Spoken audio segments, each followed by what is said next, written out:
Hello, Revernauts. It's Chief Engineer Rever looking down at the Reverstan Space Agency.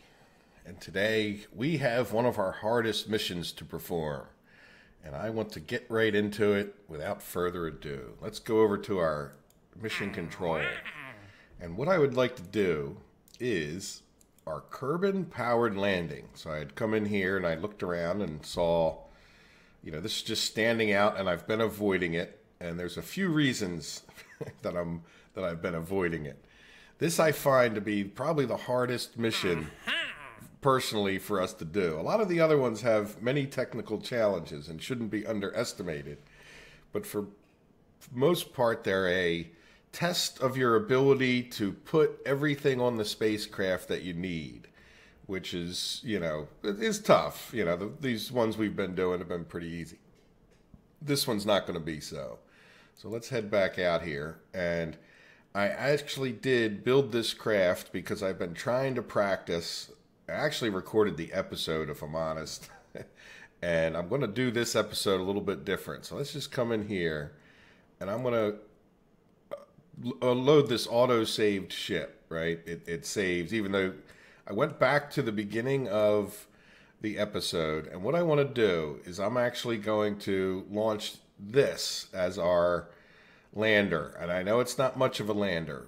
And I'm going to try something else. I want to see if I can take this off and this off. I'm not sure that they're going to make any difference. But, as simple as this thing is, all it is one of these fuel cans. Right here, Oscar 3B. So that will give us enough fuel if I do this right. And I'm going to do the first one.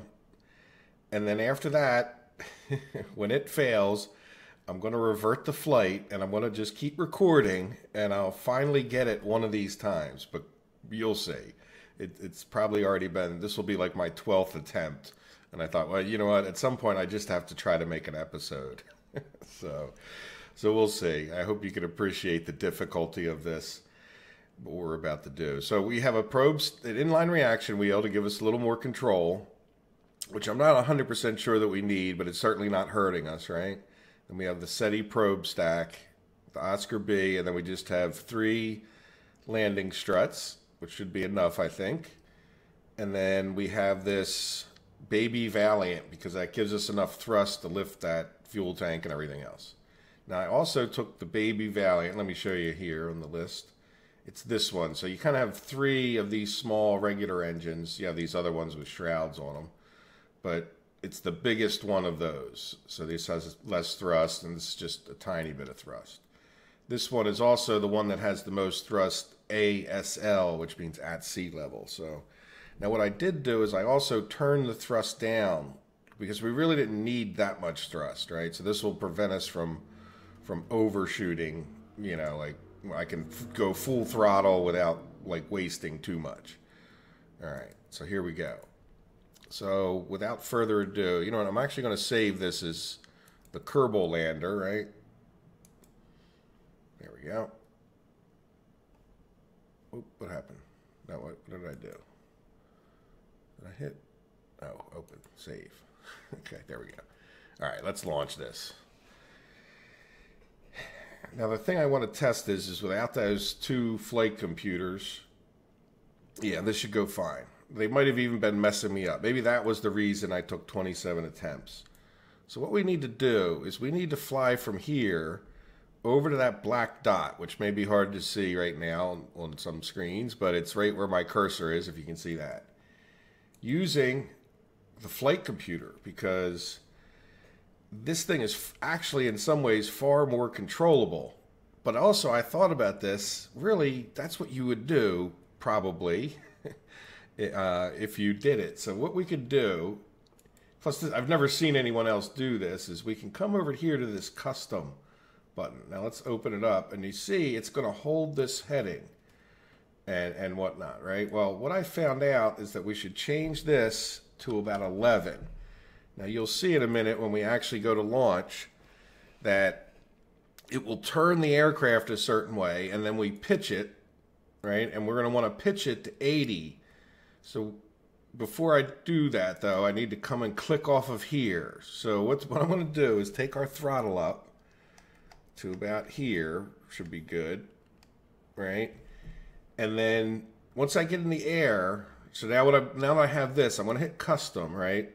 And nothing happens. It just sits there. So then I'm going to come in here and I'm going to change this to 80. So that as soon as we get in the air, it's going to pitch, and it should pitch over towards that monolith, right? So you can see, look, it's trying to roll itself and all that stuff now. So as soon as I hit the launch button, you should see it spin around and then start heading up. And all I'm going to be doing is controlling the throttle, and we're going to try to get it to throttle up there. We're going to kind of control its direction through this thing. So here we go. And we have to get up to 500 meters and then start coming back down. So at a certain point, I'm going to change, once I get this to go to 80 and I'm going up, I'm going to change it to 90 so that I'm ready to try to come back down, and hopefully we can land on that thing without running out of fuel. All right, so here we go. 3, 2, 1, go. So there you go. So it rotated. Now I'm going to hit custom again. Now I'm going to change this back to 90. I'm going to cut off of our throttle a little bit. Oh, we don't have the Kerbal Engineer information. Yeah, so I just have to keep an eye on that other. So I don't want my speed to be going up so fast. I want to take like a nice, gentle approach to this, right? A little bit up more. So I'm just working that throttle a little tiny bit to try to keep that around 10. And then when we get up to, we're actually really, when we get where I think we're close enough, yeah, see, we're not really, sometimes we go this way, sometimes we don't. All right, so now I'm going to cut down on the throttle a little bit, and I'm going to hit custom. All right, let's cut down on the throttle some more. Now, we need to get over that way a little bit more. I have no idea which direction, so we're just gonna, I could put this on 95 for a second. Now I don't want to go down too fast, so let me give it some more throttle.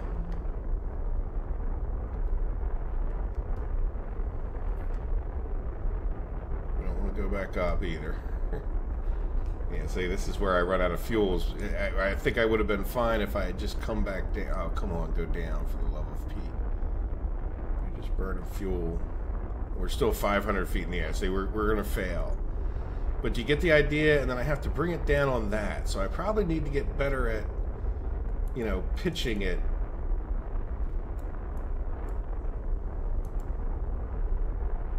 Oh, that was way more pitch. That's not, I wanted to change my heading at that point, didn't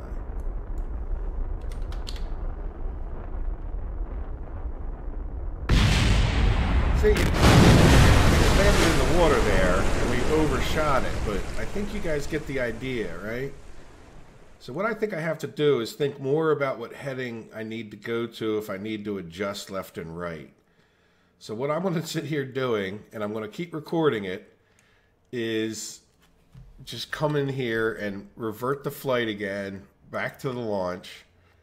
Now I'm going to cut it out or fast forward it. I guess it depends on, I mean, but literally I've done this 13 times now. We would have no money if I didn't do what I did. So, like, you know, in this attempt, I'm going to come up to here. Now, I know you guys probably can't see all these buttons that well, and I'm sorry for that. I don't know how to make this like larger. I don't think you can, but in any event, yeah, so there we go. All right, so this time I'm going to try, so the further this way I want to go, like this is 90, like, or I'm sorry, this is 0, would be like over here somewhere. So let's try 8 this time. All right, and then I put in custom, and it starts trying to turn us. And then, let's see here. Yeah, then I'm going to put in 80, because that works out pretty well. And then if I can keep it right around, you know, 10 increasing until I get to 500 and start coming back down, you can see I get to about the right distance. So I am going to mute it and I'm going to do these flights, and then I'll probably do a little, little montage slash voiceover at that point. So I will talk to you guys in a minute. Okay, here we are.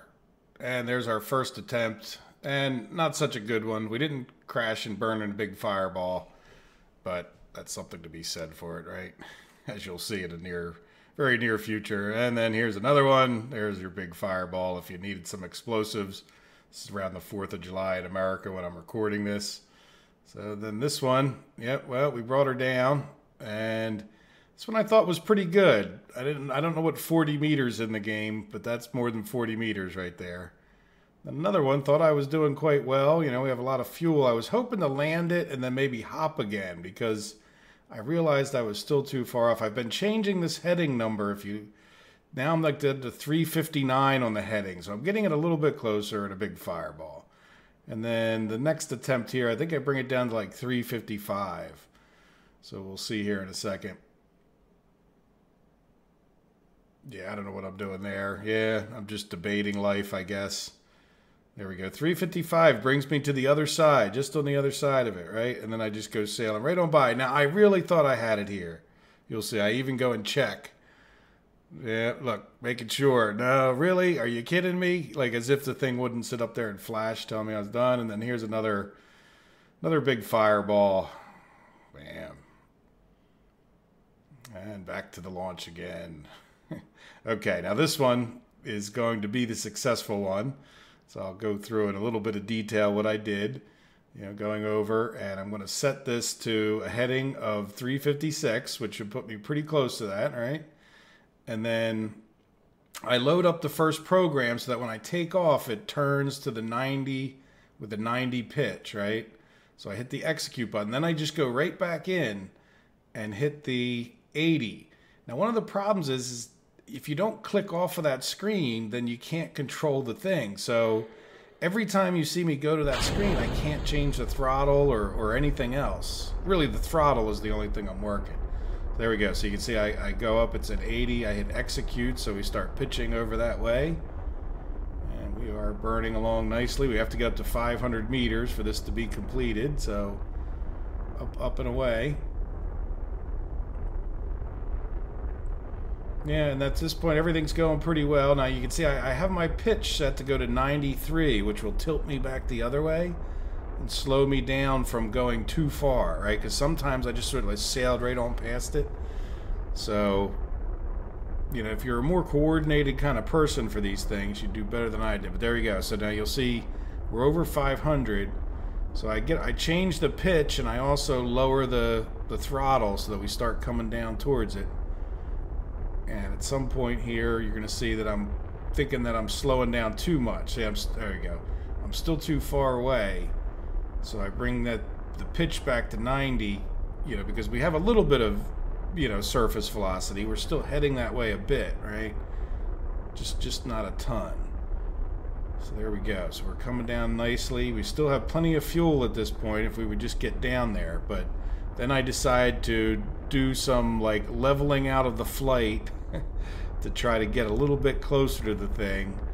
And I don't quite go back up. It almost looks that way, but I'm just floating at 0 to try to get it in closer.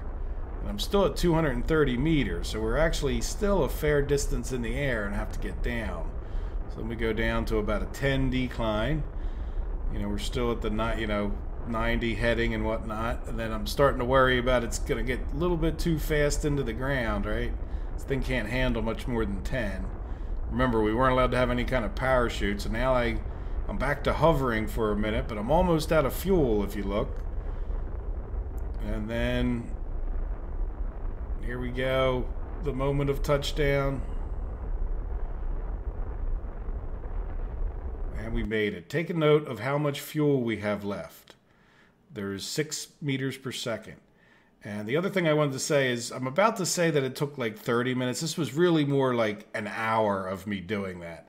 I rage quit yesterday and then started redoing it. But you'll see my honest reaction to getting this done in a second here.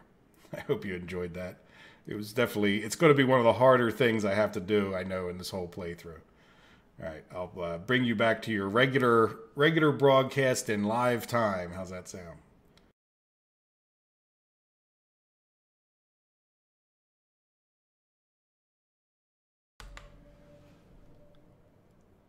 I did it. 32 minutes of real life later. Well, more or less, because some of that was the introduction. I have a little timer going. But we finally got the contract completed. And I go, it probably doesn't feel as painful for you guys, but isn't that cool? You can actually, now we're going to have to do that on a distant planet. But the neat thing about that is that it's going to be a lot easier. I already know. So let's trash it. Look, we only got 15,000 for all that effort. For all, anyway, we got it. We finally landed. Good job, little guy. You didn't land very well, and it looks like you're glitching out on us, but at the same time, yes, happy days are here again. All right, so let's let's go back. I ended up on 356 for anybody who, this is almost like a tutorial video on how to do this. 356 I ended up on. So the big thing was to adjust this. Now, one of the things you have to keep in mind that your vehicle is getting lighter and lighter and lighter. Yeah, let's just go back. I think I want to talk about all of that in the thing.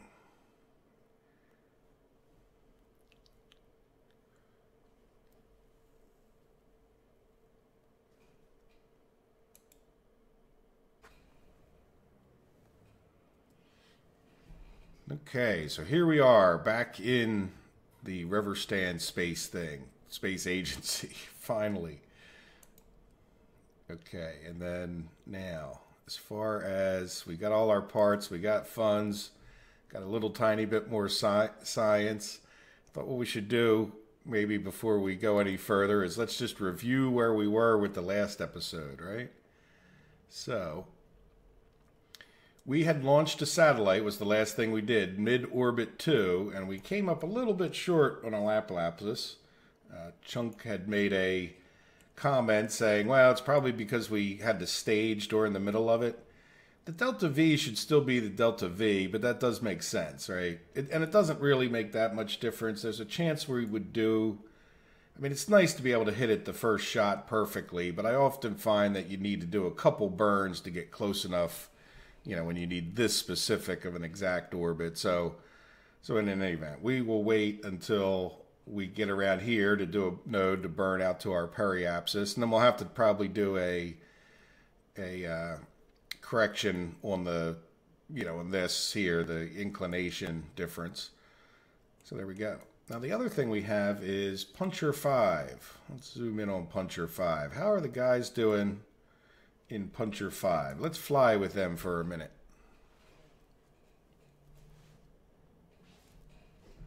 All right, here we are.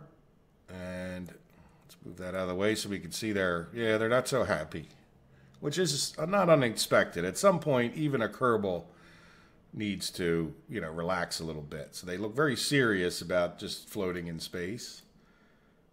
Now, why are you guys rotating so much? Stop rotating. There we go. But they are alive, and they have plenty of power, which is a good sign. It means they have enough power to go around and come back, right? And we do have SAS on, but you're not... Or like we out of... No, you should have plenty of reaction wheel. Why are you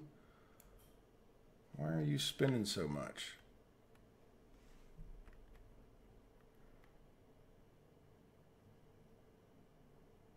Right? Let's turn, maybe Radomir might just be taking a break, right?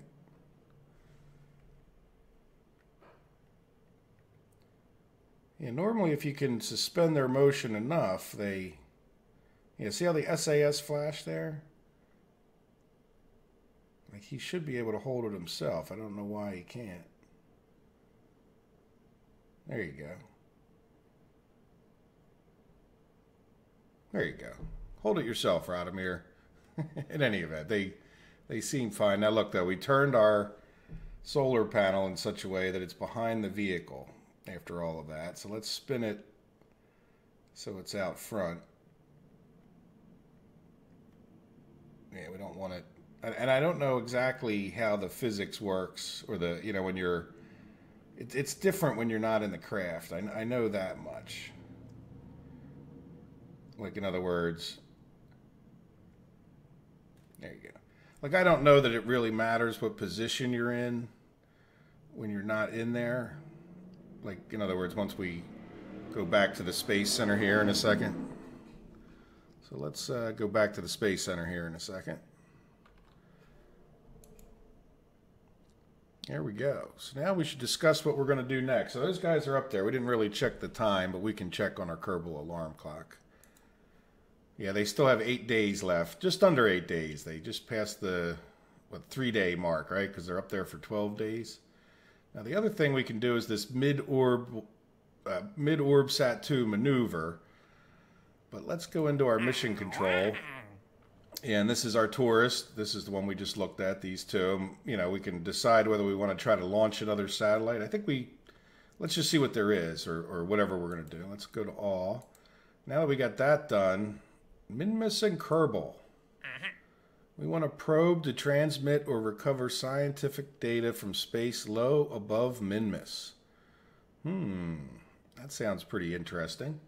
Now, one of the things I want to do is, it was suggested to me that I try to make slightly shorter videos.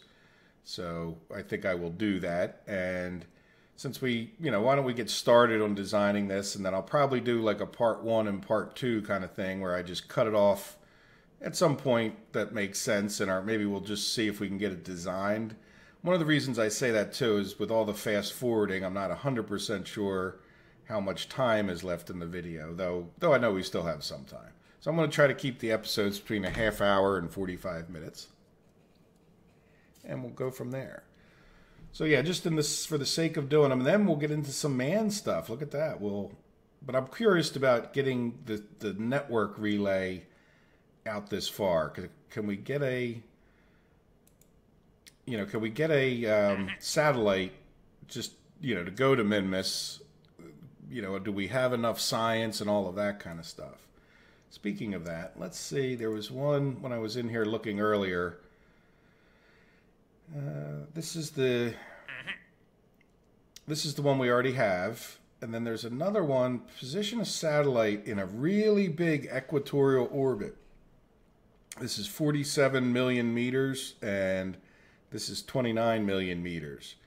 So, yeah, that's a... I think we'll take that one too, because the power we need to get to the Minmus is probably pretty similar to what we would need to get into this orbit, right? So we'll find out. Like, we're going to have to get into the bigger rockets, or a bigger rocket, to get us up that far and high. There we go. So let's see. Let's come back into our vehicle assembly. Okay, now, what we want to do is talk about a couple things, and one of them is I need to find out how far away Minmus is. So sorry about that. Let's go over to our tracking station where we can see all the different planets, right? And if we zoom out enough, by the way, there's the satellite. Oh, that's Duna. I'm sorry, we went way too far. So where is... There we go. This green orbit here, going the other way, is an equatorial orbit that we need to get into at some point. That's the contract that we accepted. And then there is Minmus. So you can see where I was saying, like, chances are if we can get to Minmus, we could get into this orbit, though it's actually a little bit harder maybe to get into the orbit than it even is to get into Minmus. But we'll see. Now, it takes a little bit more energy. Like, here's the moon way in here, and it really doesn't take that much more energy to get all the way out to Minmus. And it's actually easier to land on Minmus because it's a smaller body than this. But in any event, the reason we're here is to find out that this is 46.4 million meters away. And the reason that I care about that, let's go back to the facility. The vehicle assembly building, that is if we can, I'm willing to spend the extra money, because if we can put another satellite into orbit, then we can, well, we'll have a satellite in orbit of MinMIS, which will help us in the future with communications and whatnot, right? So why not make it another relay satellite? So let's go in and at least start out with our MoonSat-1, right? So let's load this guy up, and right off the beginning, so I don't overwrite it or something, we can call it MinMIS Sat-1 because you don't like that, but MinMIS Satellite 1. Good. And let's just save it so that we don't forget. So whatever. So we have it from this point forward. So let's take a look. We might need to get some upgrade parts, which I'm definitely willing to do. Or it might benefit us to. Let's take a look real quick. So we'll have to probably come back out of here again. And yeah, see, we have these different satellites. Now, I want to kind of stay with the RemoteTech. In order to get more of the, like, if we want to do a relay, we need this. If we take a look here, this goes out to 90 million meters. So that's like plenty enough, that satellite dish. What else do we have? This is 90, well, gigameters.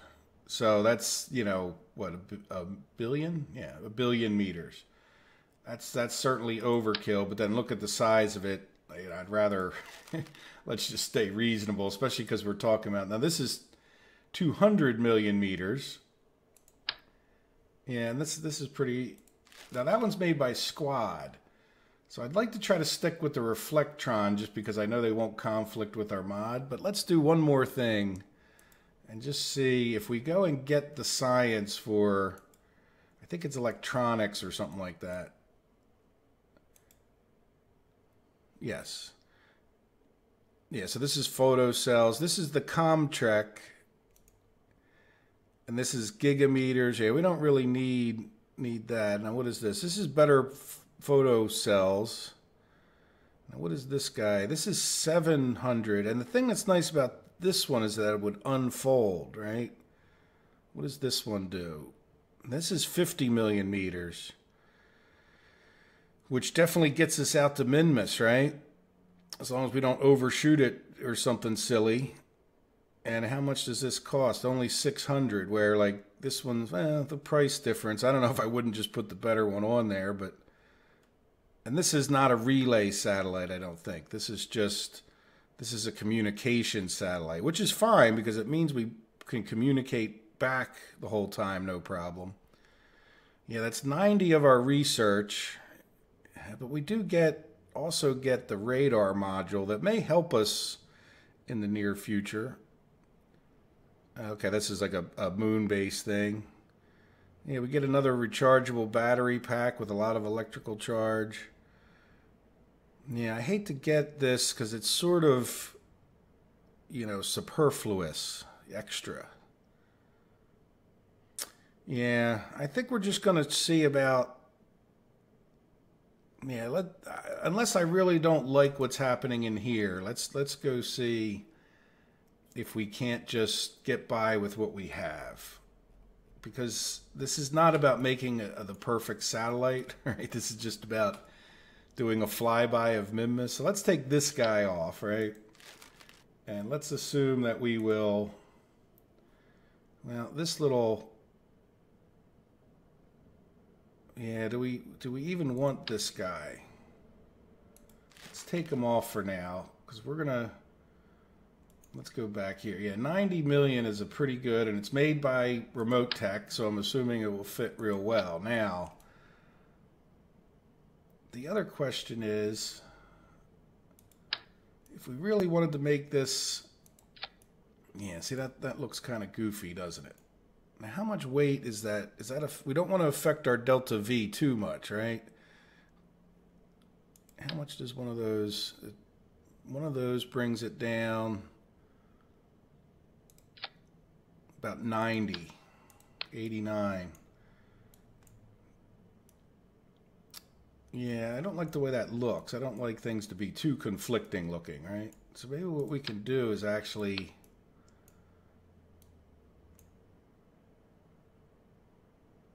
well, we could lower that down. Like this is, well, we don't really need a, Well, it would be nice to get the science, wouldn't it? Yeah, we're not planning on this guy coming back, so you know what? Let's do this. And what I'm thinking of is that we actually put 2 of these guys on here. Right? And this is all part of the, you know, there's our last stage, right? So this is all on the final stage, and that looks, you know, kind of goofy, but now another thing we might want to do, yeah, where is our decoupler? Right there, right? That's going to be kind of strange for a, yeah, so that gets us down to, we need like 1,000 to get out there in order to get to min-miss beyond what it takes. So we really don't quite have enough delta V, I don't think. I would like to, maybe we can do this. Let's go with 3 of these and see what that, I know that makes, I don't know how much difference it makes in the game when you're conflicting with your things there. So let's bring this down just so we don't forget. We'll bring it down to our 0.38 is probably pretty good. And yeah, that doesn't add a huge amount, but it adds, like, I think that extra bit we would need to safely get into orbit. And then we would have a communication satellite. Now, the only other thing to say is, do we want to increase anything else, like the number of batteries that we have or something? And we'll take our chances. So let's go here and Shift X. Oops, not there. Click here. No. Click there. I just want to move this. You know what? Let's put them. No, it wasn't. These are a little bit funny to click on. There you go. Yeah, so that should give us, you know, a little relay satellite out there. I'm not sure how helpful it'll be, but if we're spending all that money, let's see, how much are these? They're 700, so they're, you know, we're spending 16,000, so we're 14,000. We might as well make this thing as useful as possible, right? Now, do we have any other science? No, I think we have all the science on there. Now, do we? Yeah, we have a flight computer and whatnot in here. And we have a. Do we have a barometric pressure? Well, let's open this. Yep, barometric pressure. Yeah, there's our flight computer. And then this thing has a temperature sensor. So we're good on science. Yeah, the only concern I have is the amount of batteries. I know we need 44, and then plus a little bit to get into actual orbit. So, yeah, let's think about more batteries. Just like see how much they add. Oops. Where's our? Oh, there's our SETI probe. Okay. You know what? Just to be different, let's take and put the batteries. Yeah, this is big, right? Oh, no, this is... Now, what do we have here? Oh, the same thing. Okay. So what does that do? This is going to take it down like another 90. What? Oh, okay, well, that dish is far heavier than a battery is. Yeah, let's just... Right?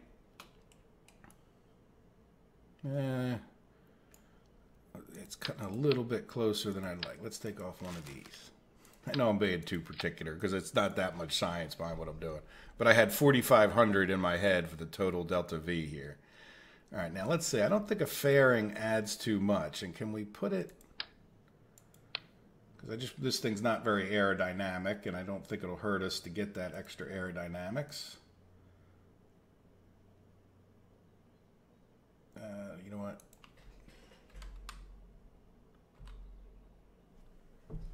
Yeah. Yep. You know what? We did this before, didn't we? Oh wait. Okay. You're wanting to be set up. We can do that. I want to turn a little bit. Yeah, just till you're past those antenna points. Yeah. Now let's roll up.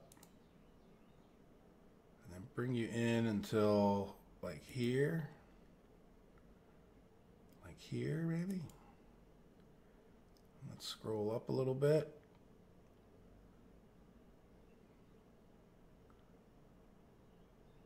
Yeah. There we go. Let's zoom out so we can see what that looks like, and then let's put this on, take this off, take that off. Boom, right? It looks a little funny, but it's doing the job, right? Now, how close are we to this? Like, do we... Yeah, that's fine. It's a little bit wider than it needs to be, but I'm assuming that'll be okay. All right, there we go.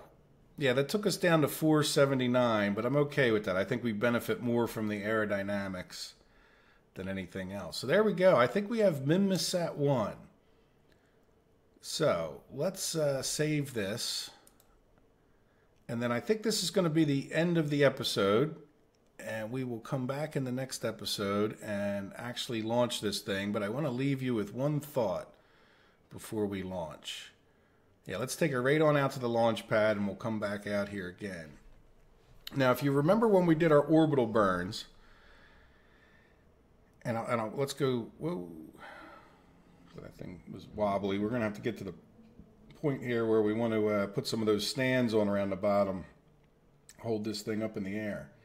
So let's come over to our map mode and we're going to take a look. Now, let's set... Where is MinMIS? Set as target, right? So it's not because we don't have an orbit, we're not in the right plane. But if you look, like here is, like I'm kind of looking straight down the plane. These are all equatorial orbits, this line here. We're kind of way off, right? And just like when we did the orbital burn around the moon, what we want to do is try to figure out, like, where these two lines cross, if that makes sense, right? So it's not this way, because look, it's, you know, we don't want to launch. Remember we launched when the Kerbal was in the right position? So let's see if we can't spin around here, right? And get this. It's a little hard to do when you're this far zoomed out, but you know, what that means to us is we want to launch like in this area, right? Now, MinMIS is traveling in the same direction, so we'll have to keep that in mind depending on where we decide to launch from, right? And this might also mean that we want to do our other satellite maneuver first, just depending on how close to this we are. So when we burn, we actually want to burn to the northeast, right? If we're on this side of the planet. If we're on the other side of the planet, we need to burn to like the southwest. And we need to do it at about the inclination of MinMIS. So if we were to come in here and do this rendezvous, this is where this Kerbal Flight Engineer really comes in handy. Relative inclination is 6 degrees. So we just want to burn a little bit up just so that we tend to be a little bit more on this plane, and then it'll save us some energy in getting out there. Does that make sense? So let's go zooming in, and we'll see where Kerbin is, or where the Space Center is. See, so we want to burn when we're like over here, when Kerbin's over in this area, if that makes sense. I hope it does. Now let me get out of that plane. See, and we want to burn so we're heading in this direction with MinMIS. Now you probably could come in from the other way. This isn't like a satellite orbit where we're trying to get into the same thing. So we will... You know, like I said, just to get into that, you know, plane right there is going to be our trick, right over here. When we come back, we're going to try to burn on either side of the planet, but like right here where that little jut out is right now. Now, it doesn't matter. That jut out's going to spin. We need to be in the right orientation. So where is the Space Center? Well, it's right here. So we're too late. So we would have to burn, if we wanted to, the next burn would be... Let's zoom back out and go the other way. Right now we're on the other side of the planet. We would burn like when it was around here, say. I didn't know I didn't zoom quite in and out quite correctly, but so we would have to wait until our satellite is is around there. I hope that makes sense. Okay, well, that's what we're going to do in the next one. And that just saves you a little bit of energy. You don't have to do it this way. You can just get up into a regular orbit and then you can burn. But if you remember, changing this inclination is one of the more expensive maneuvers. So if you can avoid it by waiting a couple in-game hours, why not, right? So we'll see. Let's see what happens, and we'll just try to, again, we're not going to make it perfect, but we know our 6 degrees of inclination from our Kerbal Flight Engineer, and we can just burn when we're somewhat close to this side of the orbit, put us in a, we want to go in this orbit, so it's almost, well, looking at it, we would want to burn to the south a little bit, right? And we would want to burn to like the southeast, I guess it is. Well, anyway, we'll worry about that in the next episode. How's that sound? I hope that makes a lot of sense. So let's go back to the launch pad, and we will pick up from right here pretty much at the beginning of the next episode. So guys, I hope you've enjoyed this episode. I hope you take care of yourselves and have a good day. Bye-bye.